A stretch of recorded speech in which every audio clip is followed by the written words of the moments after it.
Bienvenidos a una entrega más de Foro 506, un programa donde analizamos propuestas y buscamos soluciones. Nuestro invitado de hoy es don Arnoldo Barahona Cortés, actual alcalde municipal de la Municipalidad de Escazú. Don Arnoldo con una amplia trayectoria entre la municipalidad, con más de 20 años de estar dentro de la municipalidad. Tenemos dentro de los panelistas a Luis Fernando Zanabria. Luis Fernando, máster en Finanzas y Banca y Bolsa, especialista en Comunicación Política y Estratégica. Eduardo Sayek, economista, empresario, profesor universitario, y un servidor, Alberto Boza, administrador de empresas, empresario turístico y de desarrollo inmobiliario. Nuestro tema de hoy está relacionado al papel que juegan las municipalidades ante la afectación económica y social por las restricciones sanitarias impuestas por el gobierno central. Las medidas sanitarias para la contención de la pandemia han ocasionado una gran presión sobre la ciudadanía y un aumento sobresaliente en el desempleo, la pobreza y todos los problemas sociales que podrían derivarse de esto. En estos días, un grupo de alcaldes municipales y representantes de las cámaras empresariales se reunieron con el Ejecutivo para buscar soluciones ante la crisis generada por el manejo de la pandemia. La primera pregunta, referente para don Arnoldo, sería: ¿considera usted que sus propuestas fueron escuchadas y tomadas en cuenta?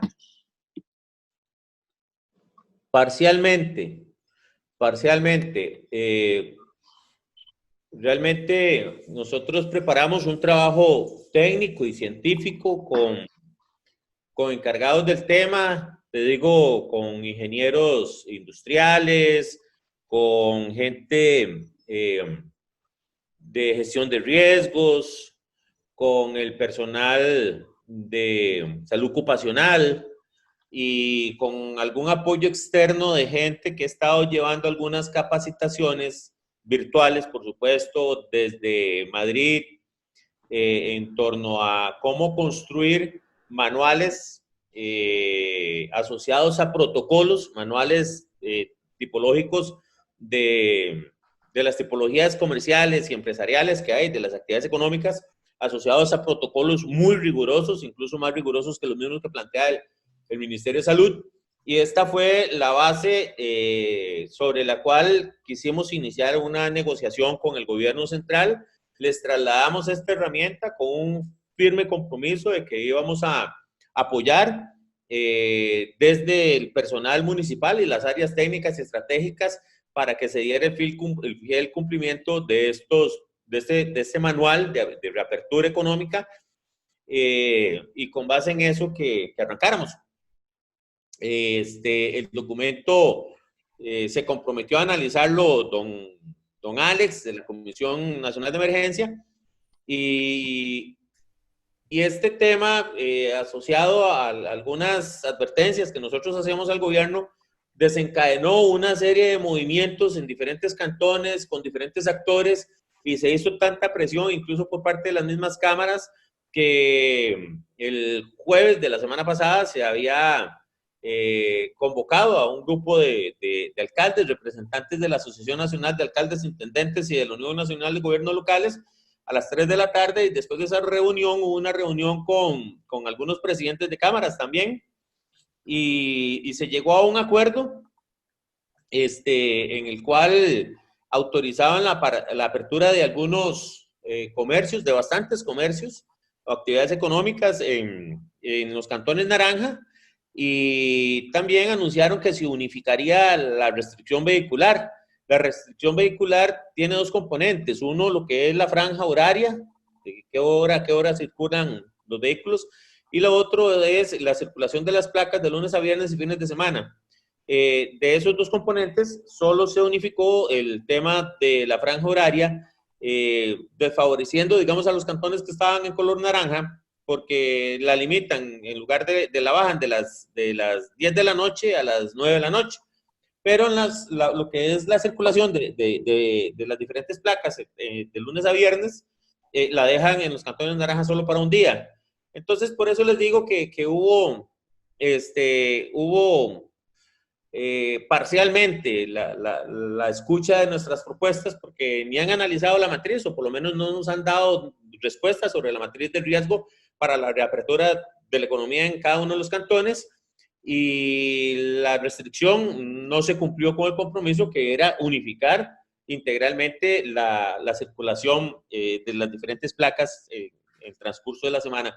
Eso sí, obviamente, nos deja en vulnerabilidad económica, puesto que ya ustedes entenderán que si la gente no tiene el carrito para circular a los comercios, a comprar, a recibir los servicios que requieren, la gente no lo va a hacer en bus y tampoco lo va a hacer en taxi. Más bien, exponían ellos que lo que se trata es que la gente se mueva a pie, en bicicleta, corriendo a esos lugares, exponiendo a la gente a un mayor riesgo que si se transportaran en su vehículo. Pero ahí seguimos dando la pelea, Don Arnoldo, una consulta.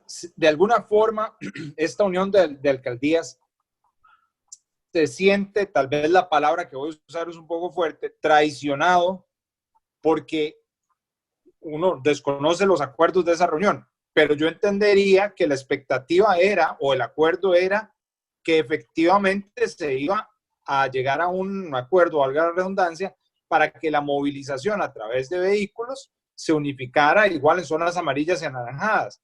Entonces, al momento de decir ellos, hey, pueden circular, pueden abrir comercios, pero no pueden circular, creo que es como una estocada, como una, y discúlpeme la palabra, una burla, porque así nos sentimos nosotros en el pueblo, nos sentimos burlados. Yo me imagino que ustedes como alcaldes todavía sintieron un ardor por dentro de que les tomaran el pelo, y me disculpa que use palabras así un poco fuertes, pero no puedo evitarlas porque es el clamor del pueblo. Decir que yo voy a abrir un comercio, pero que no puedo movilizarme, es un chiste mal justo, inclusive para la persona que está abriendo el negocio. ¿Cómo lo perciben ustedes como alcaldes?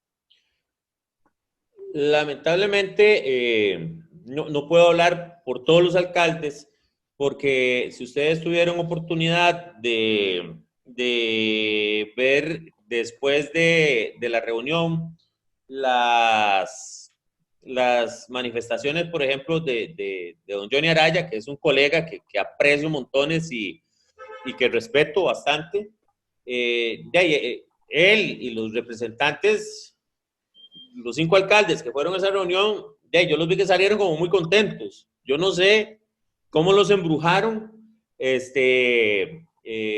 y si bien es cierto, hubo un logro que fue la reapertura de algunas actividades económicas, el tema de la restricción vehicular definitivamente se trae abajo cualquier buena intención que haya habido por parte del gobierno en ayudar a la reapertura de la economía. Entonces, desde nuestro punto de vista, otro grupo de alcaldes, estamos hablando de alcaldes incluso de la región norte, estamos hablando de Santa Cruz, de La Cruz, de Liberia, de Cañas, sí sienten mucho malestar por esta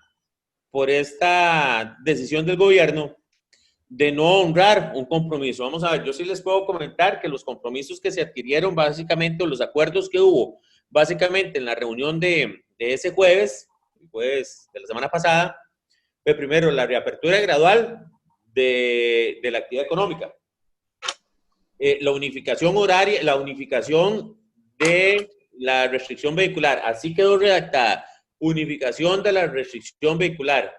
Y tercero, la apertura de una mesa de diálogo en donde con 24 horas de anticipación se le estaría avisando a las alcaldías que medidas irían a adoptarse para el día siguiente. Entonces, bajo esa línea de acuerdos, a mí me parece que se cumplió con una, que fue la reapertura. Se cumplió a medias, pero ese a medias desfavorece totalmente el acuerdo 1 y el comunicarle a las alcaldías con 24 horas de anticipación cuáles son las acciones no es ninguna concesión del gobierno, es una obligación que tiene el gobierno, ¿verdad? Entonces, en ese sentido, sí, yo siento que la reunión y los acuerdos no favorecieron en la medida que nosotros pretendíamos o veníamos trabajando la reapertura económica en los cantones naranjas. todo lo contrario. Tal vez algunos empresarios iban a hacer sus inversiones, iban a abastecerse de productos, de insumos, incluso algunos de ellos perecederos, en caso de restaurantes y sodas, etcétera, y hasta contratar personal. Pero a partir del anuncio que hacen el Ejecutivo el día sábado, todo ese interés del empresariado más bien se convirtió en un nuevo riesgo, sometiéndolos incluso tal vez hasta los que se aventuraron a prepararse para el día de ayer, ya arrancar con otros bríos, y hasta pudieron más bien haberse visto comprometidos económicamente. Claro. Don Arnoldo, yo tengo una pregunta. Dentro de los parámetros jurídicos que otorga la autonomía municipal, ¿qué instrumentos o qué tanto músculo tienen ustedes para poder apartarse de la línea de gobierno con respecto a las restricciones? ¿Hasta dónde la autonomía les permite en un momento determinado velar por su población, velar por los intereses, velar por las finanzas del gobierno? Porque yo tengo una tesis. En mi tesis es que, según el artículo 11 de la Constitución Política y el principio de legalidad, a mí me parece que el gobierno, tanto en la jerarquía del derecho, en los decretos, como en las ordenanzas sanitarias, en las órdenes sanitarias, ellos están fuera del principio de legalidad, dado que la Asamblea Legislativa a este momento no ha votado con la mayoría que se requiere para poder hacer un levantamiento de una medida de excepción. Entonces, ¿qué tanta fortaleza tienen los municipios de forma independiente y fundamentados en su autonomía municipal para poder apartarse de esta línea de gobierno e inclusive protegernos a los ciudadanos de las transgresiones en términos de las multas, de quitarnos placas, de todo lo que estamos viviendo en este momento de la población y que lo estamos sufriendo en carne propia? Claro, lo primero que tenemos que mentalizar y aclarar es que el peso del manejo de la crisis de la pandemia la hemos llevado a los gobiernos locales. Absolutamente. Lo hemos llevado a las municipalidades. El gobierno central, el ejecutivo nada más ha tirado línea, pero digamos la supervisión policial, la supervisión con inspección general municipal, el apoyo a la Caja Costarricense de Seguro Social, en este caso Copesana, en Escazú, que es quien administra los temas de salud básica, el apoyo a la Comisión Nacional de Emergencias, el apoyo del resguardo del personal del Ministerio de Salud. Todo eso lo hemos hecho en las municipalidades. Más, adicional a eso, hemos estado dando asistencia alimentaria, en el caso de Escazú, a 3,000 familias que efectivamente han sido impactadas a raíz de los cierres de los comercios. ¿Qué le quiero decir con esto? Y es que voy a hacer la aclaración para poder contestar su pregunta. La municipalidad ha recibido más de 300 renuncias de patentes en lo que va del año. Eso supone que poniendo un promedio bajo por patente de gente asociada a cada patente o de empleo asociado a cada patente, deben haber unas entre 4 y 6 personas. Póngale 5 personas en promedio que dependían de esa patente. Estamos hablando que ya ahí hay, no sé, 3 por 5, imagínate, ya vamos casi que 2,000 personas que se quedaron sin trabajo. Pero es que también el otro tema es que arrancamos hace 5 meses. Las proyecciones del gobierno, de las instituciones y de las municipalidades es que esto iba a durar unos 3 meses a 4 meses. Hasta que ya a partir de esa fecha nosotros creíamos que ya la pandemia se iba diluyendo y que ya esta época iba arrancando nuevamente la economía y que se iba a haber reapertura. Bueno, pero es que entonces hace 5 meses el escenario era uno y hoy es totalmente otro, diferente. ¿Por qué? Porque muchos creían, los dueños de los bares creían que ellos podían soportar un mes de cierre. O los restaurantes creían que podían estar un mes o 2 meses con fuertes regulaciones. Pero hoy, 5 meses después, ya para ellos la vida cambió rotundamente, al punto de que hasta en eso hemos tenido que intervenir las municipalidades. en temas de dar asistencia alimentaria, porque hay familias que definitivamente lo han perdido todo.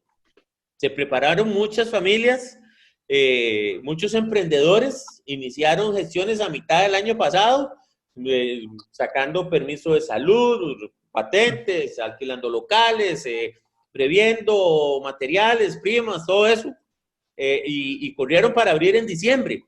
Y fueron y sacaron un préstamo, hipotecaron la casa, hipotecaron un lote, porque aquí Banca para el Desarrollo no le presta nada más al que tiene plata, al que puede demostrar que tiene bienes de garantía y al que tiene capacidad de pago. Entonces, para eso tenés que hipotecar vos tus propiedades, tus bienes patrimoniales, para que te den un préstamo en Banca para el Desarrollo. Entonces, esta gente que hizo toda esa gestión durante el año 2019 para abrir en diciembre, ya en marzo tenían los locales cerrados y hasta la fecha no los han podido abrir. Es gente que lo perdieron todo y que quedaron con una gran jarana en el banco. Entonces, a partir de ahí, no solo tenemos que pensar en las poblaciones de alta vulnerabilidad, que son el frente primario social que estamos atendiendo, sino que también tenemos ejecutivos que estaban financiando la hipoteca de su casa, sus carros, etcétera, y ahorita están devolviendo carros, van a ver las agencias cómo van a quedar, están devolviendo las rentacar. Bueno, esto va a ser un desastre total. Y uno cree que porque es gente que vive en una casita bonita y eso, no está necesitando un diario. Hemos tenido que entregar diarios en residenciales de clase media alta, porque la gente hace 4 meses y quedó sin trabajo, o lo suspendieron sus contratos laborales. Los casinos suspendieron los contratos laborales a sus gerentes, a los gerentes de área, los casinos suspendieron los contratos conforme a derecho, pero lo hicieron. Y son gente que ya fueron los primeros que cerraron los casinos, los salones de baile y los bares. Entonces, la gente que trabaja en los casinos ya tienen 5 meses de estar sin trabajo. Bueno, los alcances y facultades de la autonomía municipal. Aquí lo que ocurre es que lamentablemente el 100% de la autorización que se da para que un local pueda operar no es totalmente municipal. Hay un permiso de salud que es regulado por la Ley General de Salud y está la Ley de Patente, que es la otra normativa que deben cumplir con otra serie de requisitos. Entonces nosotros como patentes podemos dejarlas activas ahí y eso le sigan trabajando, pero el Ministerio de Salud sí puede llegar y emitir una sanción, creo que hasta de 2 millones de colones o un poquito más, porque ellos sí tienen facultad sobre el permiso de funcionamiento y tienen la facultad de sancionar. Entonces, para nosotros un acto, digamos, de desobediencia no nos atemoriza, pero sí podríamos comprometer al empresario. En cuanto a que si tenemos que seguir órdenes de gobierno y que nos puedan obligar a que nuestras policías municipales hagan sanciones por la restricción vehicular, no, esa es obligación del Estado. Es obligación del Estado. Nosotros hemos asumido responsabilidades del Estado. En esa medida, nosotros, por un tema de seguridad, podemos apartar a nuestros oficiales y mandarlos a cuidar. Y no hacer la regulación de restricción vehicular. Para eso está el tránsito y esta fuerza pública que en concordancia con tránsito pueden realizar esa tarea.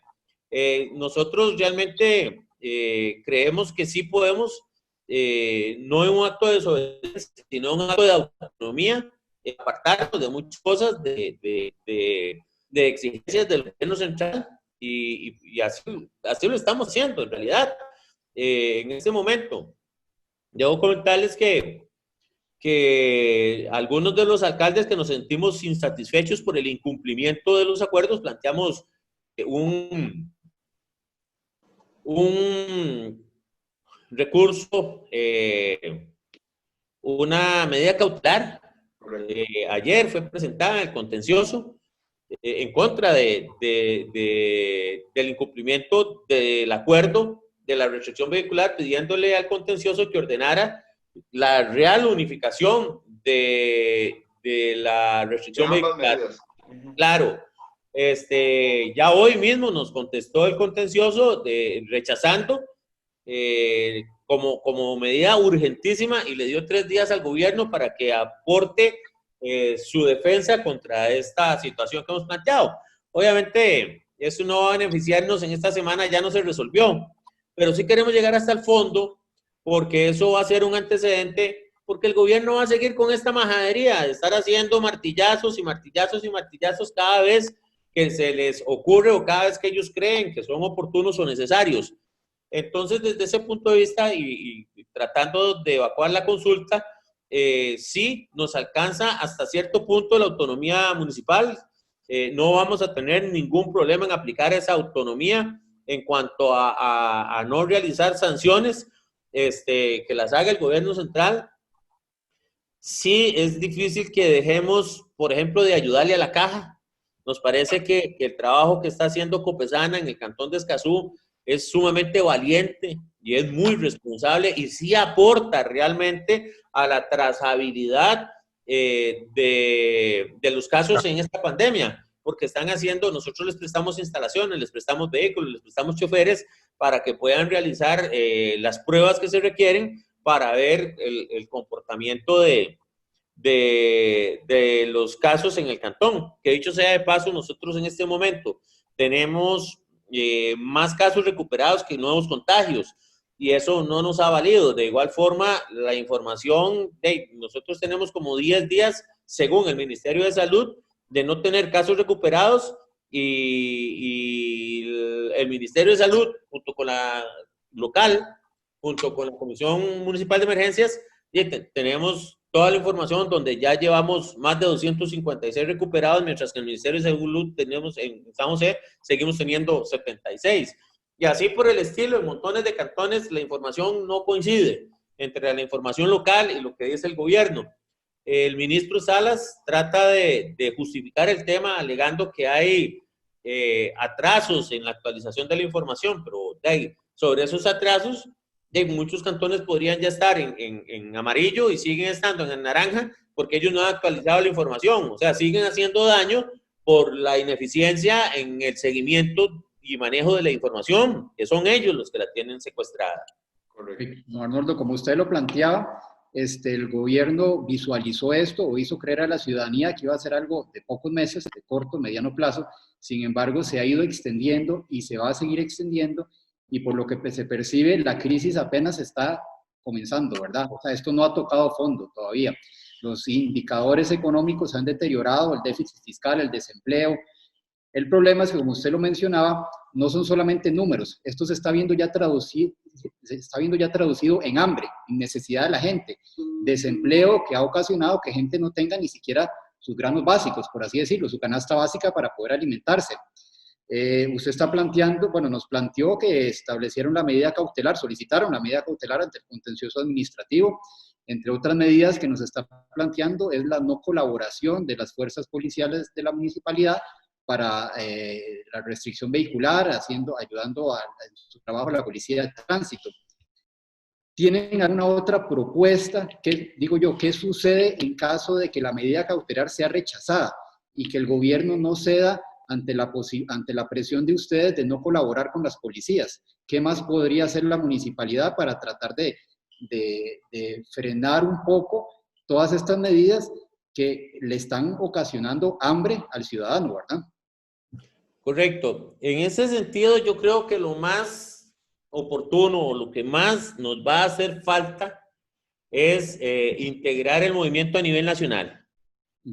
Asumir por parte de alguna municipalidad o de algún grupo de alcaldes más conscientes de lo que está pasando, un liderazgo que permita a todas las municipalidades poder ejercer ante el gobierno una medida de presión ya absoluta en todo el país. O sea, si logramos que las 82 municipalidades nos pongamos de acuerdo, paralizamos todo el sistema represivo que está ejerciendo el gobierno sobre sus actividades y perderían un enorme apoyo. Yo pienso que lo que vamos a hacer, lo que tocaría en este momento es apartarnos de de algunas representaciones municipales, porque ya vemos que hay ciertos liderazgos que no están atendiendo las verdaderas necesidades del pueblo y que vamos a tener que surgir con un nuevo liderazgo que le permita a las municipalidades poder hacer defensa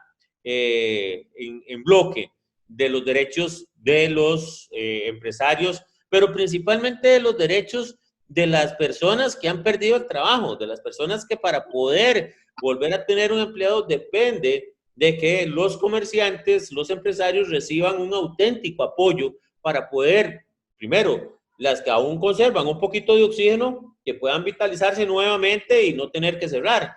Y las que han cerrado, bueno, que se les den algún apoyo también para que puedan reabrir sus negocios. ¿Qué es lo que ocurre en este momento? Que a nosotros, honestamente, nos están faltando un actor muy importante en la ecuación. Y son precisamente los bancos. Son precisamente los bancos. Yo he estado insistiendo a algunos medios, formadores de opinión, importantes que no han sido comprados aún por el Estado, por lo menos eso es lo que yo creo, que no los ha podido comprar todavía el gobierno, en que tenemos que poner en evidencia la falta de compromiso que los bancos han tenido en medio de esta pandemia. ¿Y por qué les digo esto, señores? La colocación de fondos de banca para el desarrollo y los 800.000 millones que se ofrecieron para poner a disposición de los sectores productivos para reactivar economía, la colocación ha sido mínima. Ahí sigue esa plata, dando vueltas. Tal vez ustedes están mejor informados que yo en ese tema, pero eso es algo que también le está ocasionando un enorme daño a este país. No sé si ustedes vieron cómo Panamá, por ejemplo, planteó un plan de financiamiento para la reactivación agroproductiva para garantizar la seguridad alimentaria en Panamá. Se establecieron montos técnicamente calculados para que cada quien, dependiendo de la cantidad de hectáreas de terreno, dependiendo de lo que estén produciendo, los periodos de cosecha, tuvieran primero topes de montos y después tuvieran plazos entre los 7 y los 10 años. Todos estos créditos, cero intereses. Nosotros creemos, francamente, que el gobierno, por razones muy especiales, no ha querido tocar a los bancos. Y los bancos, como la gran maravilla o el gran aporte que están realizando a la pandemia, es que acumulan los intereses de la gente y se los van a cobrar el otro año. O sea, lo que están haciendo es acrecentando la deuda del sector productivo y de los emprendedores para cobrárselas el otro año. Y si este mismo año no pueden comprar con los niveles de reactivación económica que hemos tenido, ¿qué van a poder pagar el otro año? Entonces los bancos se seguirán llenando de casas. Un día de estos, antier, me pasó un amigo, un dato, que los bancos están recogiendo, no sé, 500 casas diarias. No estoy muy seguro de esa fuente, pero es una barbaridad. Están recogiendo casas, están recogiendo fincas de agricultores en Guapiles. Un día de estos estuvimos en la Defensoría de los Habitantes atendiendo un grupo de agricultores que los bancos les están quitando sus parcelas agrícolas porque no han podido pagar. Antes de la pandemia fue esto. Y seguirán recogiendo edificios y se llenarán de activos.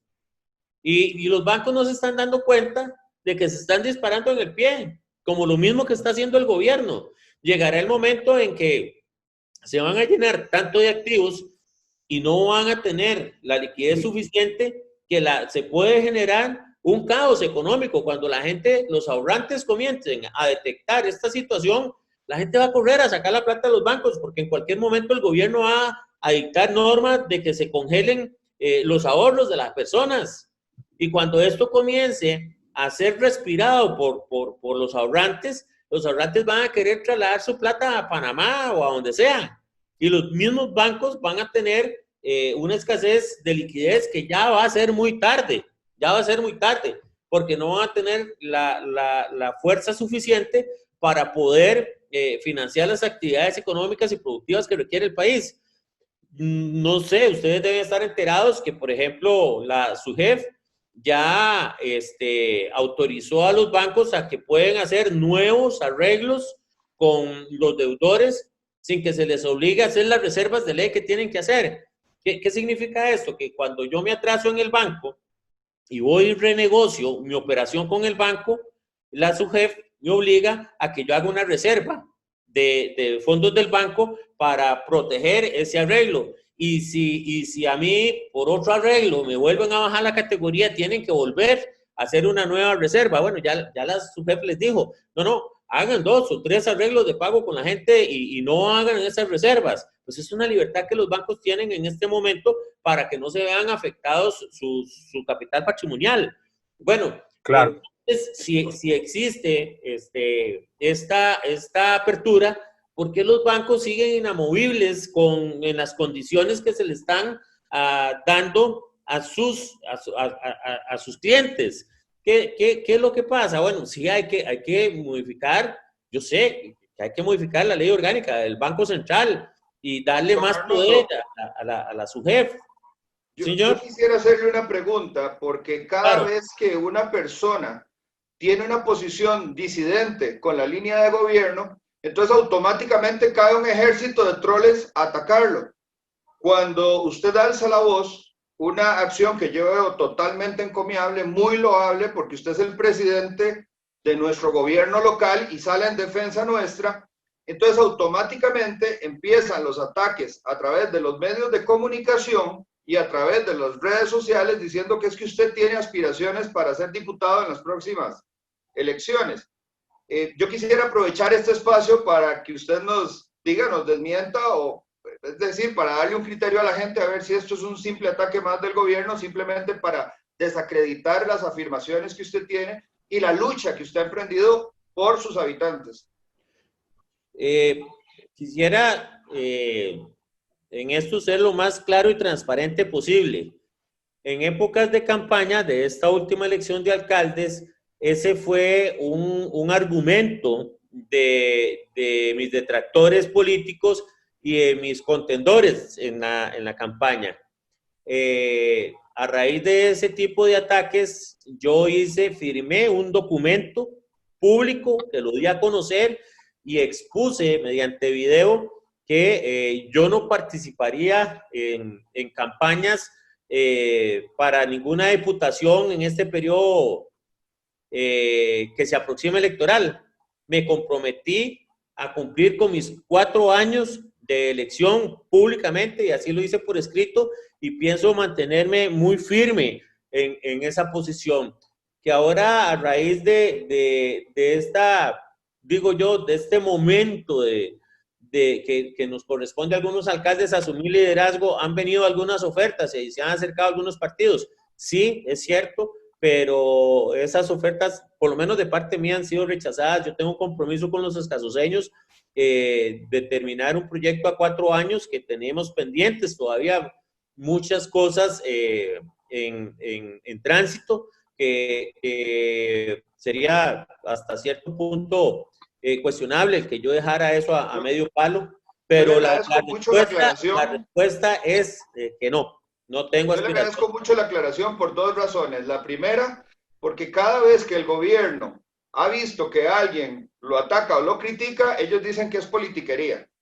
Y segundo, porque realmente en este momento, mientras que el gobierno se está desacreditando ante la opinión pública, usted y su imagen sube gracias a la acción que usted está tomando. Entonces usted se vuelve en este momento, pues sí, una persona incómoda para el gobierno, pero por el otro lado, una persona muy admirada. Y yo creo que vale la pena limpiar todo ese tipo de basura que tratan de echar para manchar una posición que realmente creo, me uno al sentimiento de muchos que percibimos una defensa muy auténtica de su parte por nosotros y se lo agradezco de todo corazón.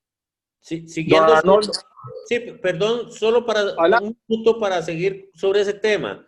Viera que cuando yo veo cambios de posición en muy poco tiempo de algunos dirigentes de cámaras, incluso cuando veo acuerdos en la Asamblea Legislativa en donde le están dando todo al gobierno. Yo me comienzo a cuestionar cosas y me pregunto, ¿qué función estaba cumpliendo el OPAT a la hora de investigarnos a todos y queriendo saber los secretos de todo mundo? ¿Y será que encontraron tanta información de tanta gente, incluso de políticos y de personajes influyentes y de empresarios, que los tienen tomados en este momento por la información que el OPAT generó durante el tiempo que estuvo activo, y por eso vemos que hoy una persona tiene una posición y mañana tiene otra? Yo ya entro en todos estos cuestionamientos cuando yo veo ese ejército de troles que tiene el gobierno atacando cualquier posición legítima de cualquier ciudadano que quiere hacer reclamo de sus derechos. Entonces son cosas que tenemos que cuestionarnos. Hoy lo que dio a conocer en nuestra voz doña Amelia Rueda con respecto a la posibilidad de tener pruebas a $5 la prueba, con resultados en 1 minuto, y que eso se paralizó y los israelitas tuvieron que devolverse porque no hubo nadie en el gobierno que los atendiera, donde estamos pagando pruebas entre $100 y $150 cada prueba. Eso huele horrible. Ya casi 11,000 pruebas al día de hoy. Huele horrible, eso huele horrible. ¿Y qué es lo que pasa? Que no solo justifican la escasez de ese tipo de pruebas para no hacer la cantidad de tamizajes que se requieren para tener información más real, para ver si efectivamente los alcances de la pandemia son los que con esas poquitas pruebitas estamos identificando, o si realmente la situación no es tan grave como le está planteando el gobierno, y nos siguen metiendo miedo, y nos siguen metiendo restricciones, siguen acabando con la economía del país. Es que a veces, por las cosas que uno ve, duda de las buenas intenciones del gobierno, porque uno ve una agenda muy complicada. Yo siempre me cuestiono, y ahora en medio de todo esto que está pasando, me cuestiono si realmente la agenda del gobierno es la misma agenda que llevamos todos los costarricenses de unirnos para sacar la situación a flote, o la agenda del gobierno es terminar de destruirnos como ha pasado en otros países y como mucha gente lo está manifestando y lo está exponiendo para poder perpetuarse en el poder. Es que a veces uno tiene que pensar mal, porque lo hacen pensar mal. Si uno viera...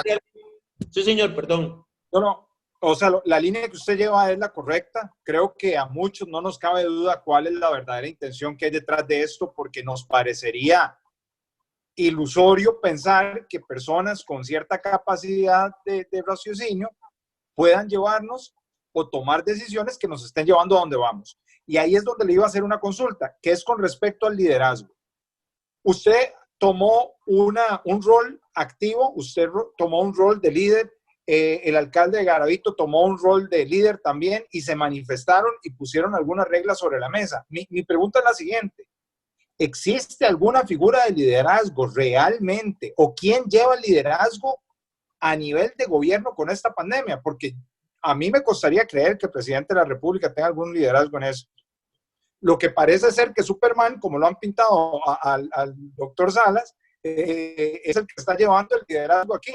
Entonces, como le cae bien a la gente y es tan guapo, dicen las muchachas, entonces así nos tienen a todos confinados. ¿Quién es el que tiene la batuta y el liderazgo en las decisiones que está tomando el Ejecutivo? ¿Es don Alex en la Comisión Nacional de Emergencias? ¿Quién es? Porque no sabemos. No sabemos quién dicta políticas que están afectando absolutamente todo el entorno social, económico, político, con la excusa de la salud. Y tengo que decir que es excusa porque está comprobado que este confinamiento no ha reprimido ni la expansión del virus, ni las medidas que se han tomado son las adecuadas para tenernos en bienestar social. Yo considero que el doctor Salas es un buen hombre.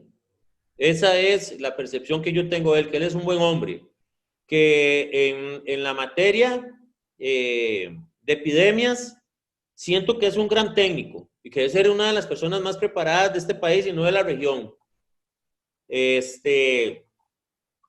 Y creo que su enfoque mental no le permite ver más allá de la salud y que el gobierno a él lo ha dejado solo en el entendido de que no ha sido bien asesorado con el resto del entorno.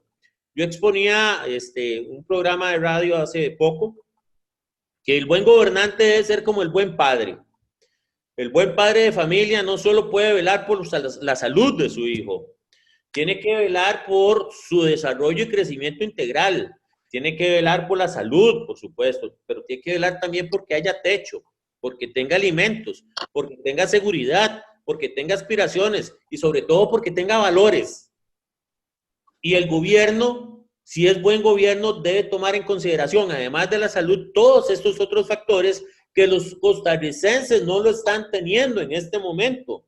Que el mal ejemplo sobre el manejo de los valores, que el mal ejemplo sobre tratar de erradicar la fe que los costarricenses hemos manejado a lo largo de nuestra historia, que el no darle seguimiento a los actos de corrupción que se han identificado y todas estas cosas, y además de eso, el empobrecimiento que está generando, no, si hacemos la relación del buen padre de familia con el buen gobierno, este gobierno está haciendo muy malas cosas. Pero ante la pregunta, ¿quién debería ser el que asuma el liderazgo en este país desde el Ejecutivo?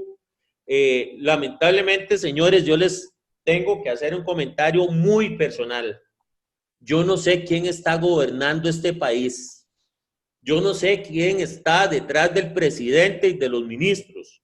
Yo no sé cuál es esa estructura de poder que puede manejar como títeres a todo el Ejecutivo e influenciar en la manera en que está influenciando en la Asamblea Legislativa para que todo lo que el Ejecutivo presente se lo aprueben en tiempos récord, sin valorar, sin medir las consecuencias de esto que está viviendo el país. Correcto. Don Arnoldo, tenemos aquí en la sala también como invitado a un empresario escazuceño, don Cristian Sánchez. Cristian es propietario de un bar-restaurante en Escazú, en San Miguel de Escazú. Y queremos conocer un poco también la opinión de él, que está viviendo en carne propia la afectación de todas estas medidas. Cristian. Ok, ahí lo tenemos. En audio y en video. Buenas tardes, Cristian. Estamos aquí conversando con don Arnoldo respecto a la afectación que ha tenido la ciudadanía en general en el cantón de Escazú y las medidas que ellos están tomando y que están proponiendo para tratar de sobrellevar mejor esta pandemia.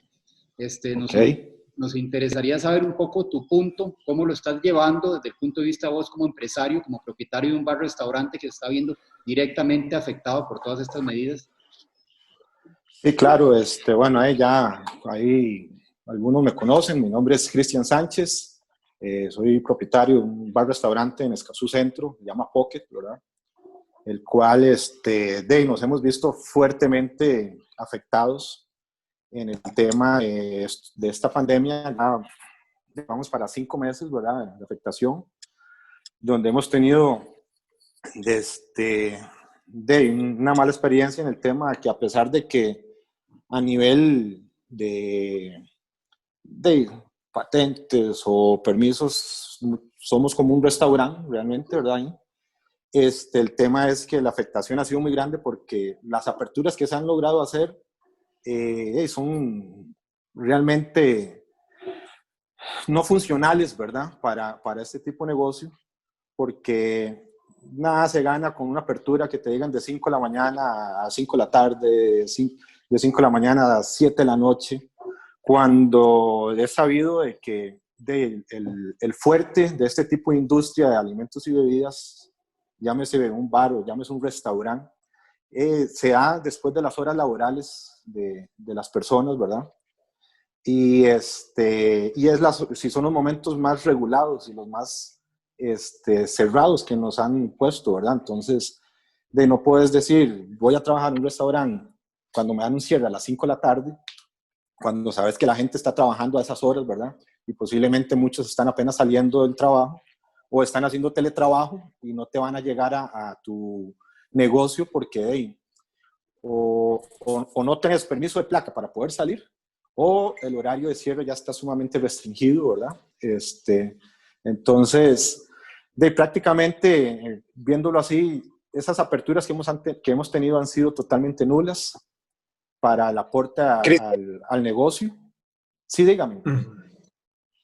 Una consulta, vamos a ver, ¿qué expectativa tenían ustedes la última vez que llegó el presidente o la persona que estaba a cargo en ese momento y anunció las nuevas medidas y dijo, ok, vamos ahora, ya ampliamos el horario y ahora todo es hasta las 9 de la noche, y cuando sale con la sorpresa que cantones naranjas no pueden circular excepto o por excepción o por el día de placa?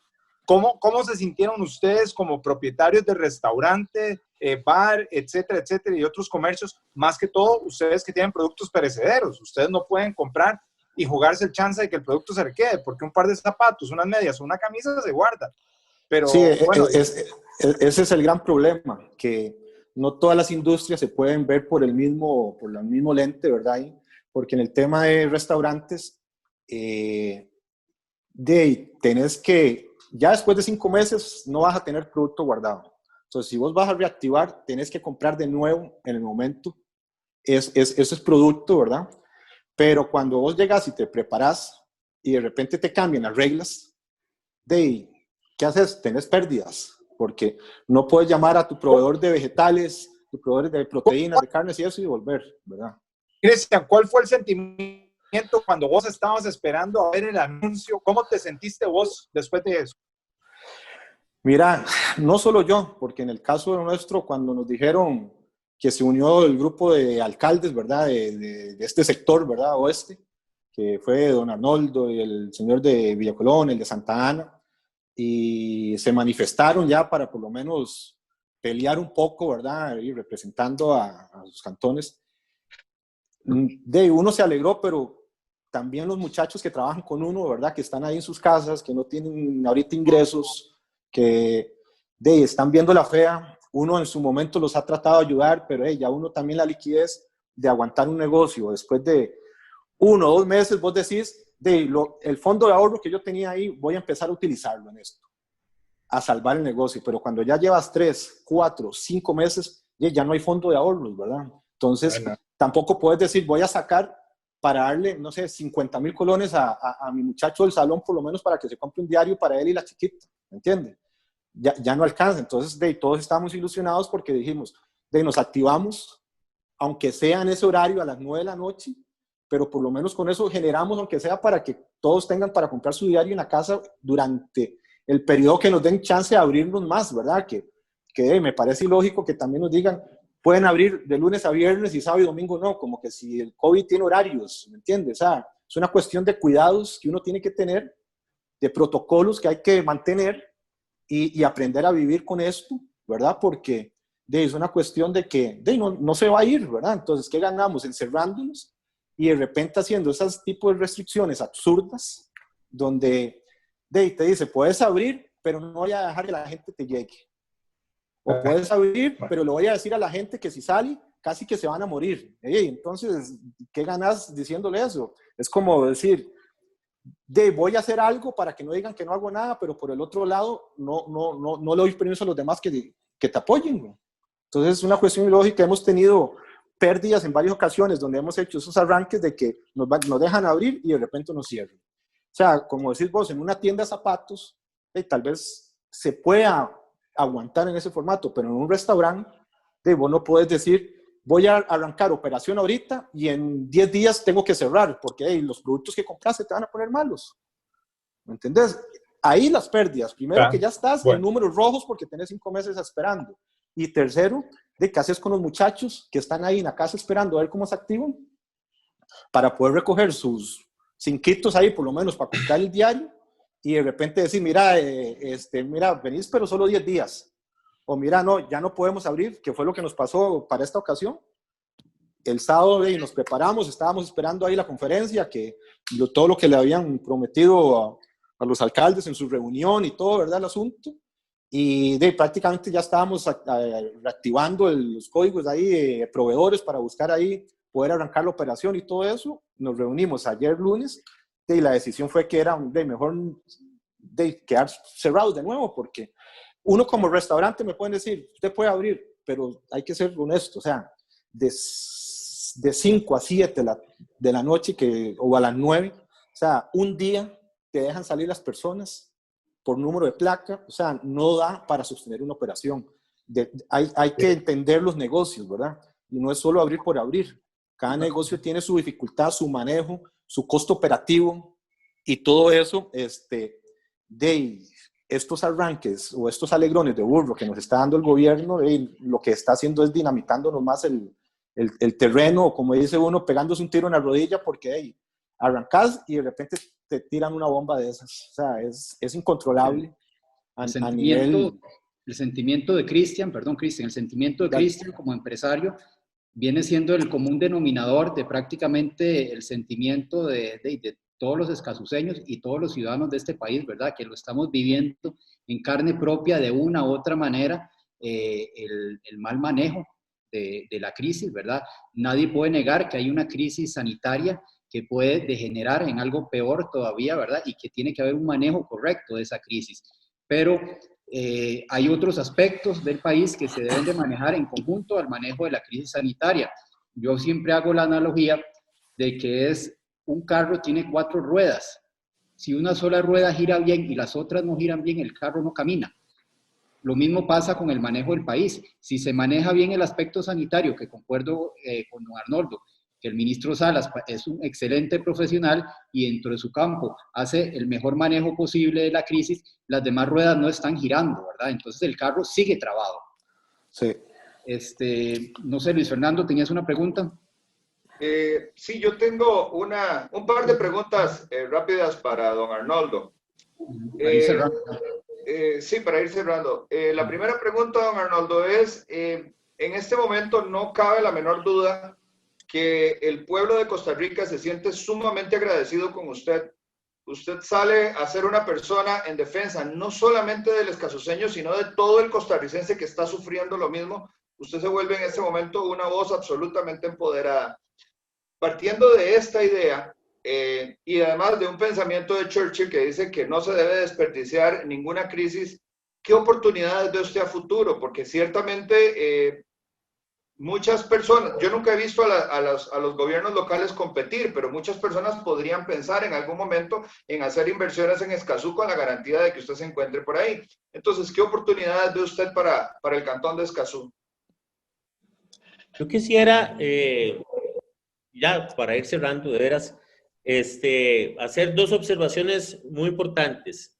Una, se le consultó a las autoridades de gobierno que a dónde podíamos buscar los indicadores y los aspectos, las herramientas técnicas con las cuales ellos estaban demostrando que el transporte público impactaba menos en el COVID, en la proliferación del COVID, que el transporte particular. ¿A dónde podemos buscar esos criterios para convencernos nosotros de que ellos tienen razón? Excelente. Y esa información se ha negado. Es más, no va a llegar. No va a llegar. Eso significa que probablemente ni han hecho esas mediciones. Yo quiero que les dije, yo quiero ver esa estadística, esa data con la cual ustedes confirman que en Costa Rica es menos contagioso viajar en un autobús que en un vehículo, o que el transporte, los destinos específicos de la gente que se mueve en bus a un destino y la gente que se mueve en carro de un punto A a un punto B, en sus puntos son más invasivos el transporte particular que el público. Todavía seguimos sin tener esa información y no nos la van a dar porque no la tienen. No existe. Matemáticamente es imposible que le den esa estadística, ¿correcto? Entonces, esa pregunta salió del programa de doña Amelia Herrera, se le hice a doña Virginia, creo, que está ahí con el tema también de los comercios. Ese es un tema. El otro tema es que cuando se toman medidas que afectan los derechos individuales y colectivos de la sociedad, el gobierno tiene que tener un plan B, un plan de mitigación. Un plan de mitigación. Cerramos a los comerciantes. ¿Y qué les vamos a dar para que sobrevivan? ¿Cómo vamos a manejarlos? cuál es el soporte que le vamos a dar a las personas que cerraron sus negocios, que están teniendo pérdidas y que además de eso han tenido que despedir a las personas, y las personas que están sin trabajo, ¿cómo las vamos a atender? Porque es una lamentable mentira del gobierno hacer creer que con 125,000 colones una persona, un empresario, un emprendedor va a sustentar todas las necesidades o al mínimo de las necesidades con las que puede sobrevivir un costarricense. Entonces, Don Arnoldo, en 2 minutos. Tampoco existe. En 2 minutos yo quisiera, aquí tenemos en el programa, hemos querido ir más allá de la crítica y el análisis y llegar a la propuesta. Entonces, en 2 minutos, esta última sección de cierre se llama Si yo fuera presidente. Don Arnoldo, si usted fuera presidente, ¿cuáles serían las 3 medidas a tomar en este momento o cómo asesoraría usted al presidente de la República para que salga de este hoyo casi sin fondo en donde nos ha metido a todos junto con su gobierno? Correcto. Primero, volcaría toda la institucionalidad de este país a trabajar en la atención de las afectaciones que han sufrido los ciudadanos y la afectación de los derechos individuales y colectivos de nuestra sociedad. Eso sea desarrollar planes de contingencia, buscar recursos, reorientar los recursos, eso en un plazo inmediato. Y para lo que le queda a Carlos Alvarado, yo sembraría la semilla de cómo se resolvería en mediano plazo la situación económica del país. Señores, en la situación que nosotros estamos en este momento y lo que vamos a enfrentar es el peor de los fondos que este país haya vivido en toda su historia. Entonces tenemos que hacer cosas muy diferentes y tenemos que asumir riesgos muy grandes. Y aquí seguro me van a querer linchar los ambientalistas.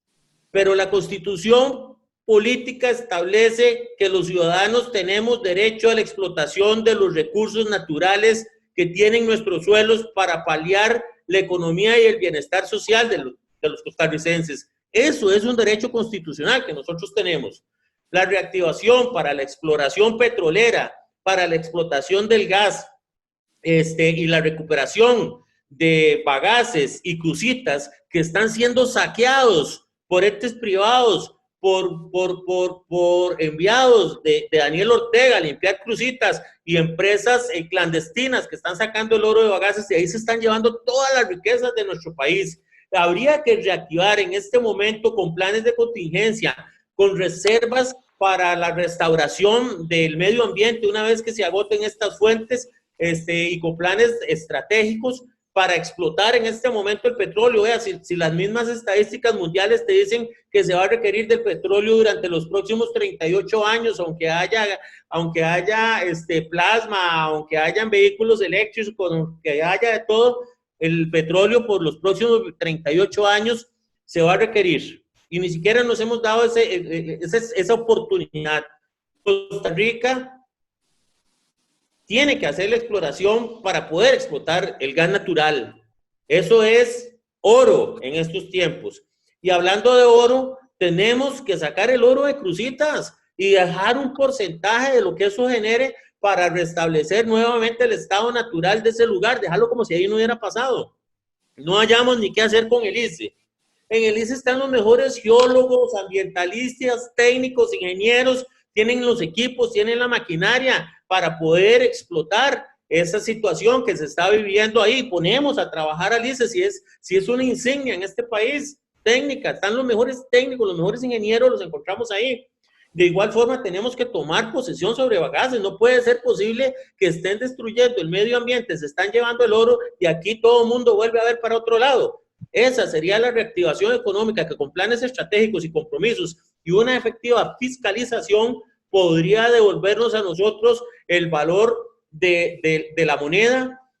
Podríamos paliar fuertemente para cancelar deuda y además de eso podríamos desarrollar programas nunca más asistencialistas, sino encadenamientos productivos, fortalecer el cooperativismo.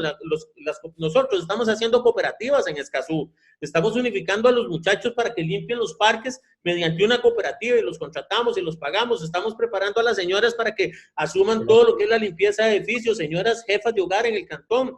hay que impulsar el cooperativismo, principalmente en los microemprendimientos de autogestión. ¿Por qué? Porque el cooperativismo es una herramienta perfecta. Es una herramienta perfecta para generar empleo y generar riqueza, pero que esa riqueza sea bien distribuida. En este momento tiene tomado todo el sistema cooperativo. Es una barbaridad. ¿Por qué? Porque las intenciones del gobierno no es sacar adelante esto, pero esos serían los planteamientos que yo le podría hacer a un candidato, a un presidente, para resolver en corto y en mediano plazo la situación del país. Yo les aseguro que mediante un plan de intervención, de explotación de los recursos naturales, acompañados de cierres técnicos adecuados, nos pondría a nosotros nuevamente a respirar profundo en cuestión de 5 años. Totalmente de acuerdo. Excelente, totalmente de acuerdo con las propuestas, don Arnoldo. Quiero ir cerrando el programa ya, agradeciéndole a los panelistas, ¿verdad? Agradeciéndole a Cristian también su colaboración y un especial agradecimiento a usted por habernos acompañado. Le comento desde mi perspectiva personal, concuerdo en gran medida con la mayoría de sus propuestas.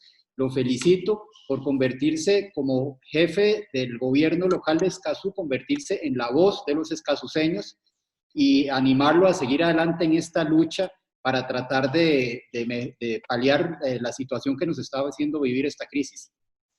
No sé si Luis Fernando, Eduardo, quieren hacer algo. Muchas gracias, don Arnoldo. Comparto 100% el sentimiento y se lo agradezco. Y yo nada más agregaría que su liderazgo sobrepasa la alcaldía de Escazú en este momento. Su liderazgo va a todos los cantones y también es una voz muy fuerte y muy potente que se escucha muy alto en el resto de las alcaldías. Y ojalá que esto sea un eco que genere una fuerza que se una para poder ciertamente confrontar el reto que nos implica la pandemia, pero por el otro lado levantar este país y no quedarnos simplemente en promesas de reactivación que no llegan por la incapacidad de no tener los planes ni las personas que los pueden llevar a cargo. Muchísimas gracias. Necesitamos más gente valiente como usted, don Arnoldo. Gente valiente es lo que necesita este país ahorita. Muchas gracias. Seguimos adelante. Muchas gracias a ustedes. Muchas gracias. Muchas gracias.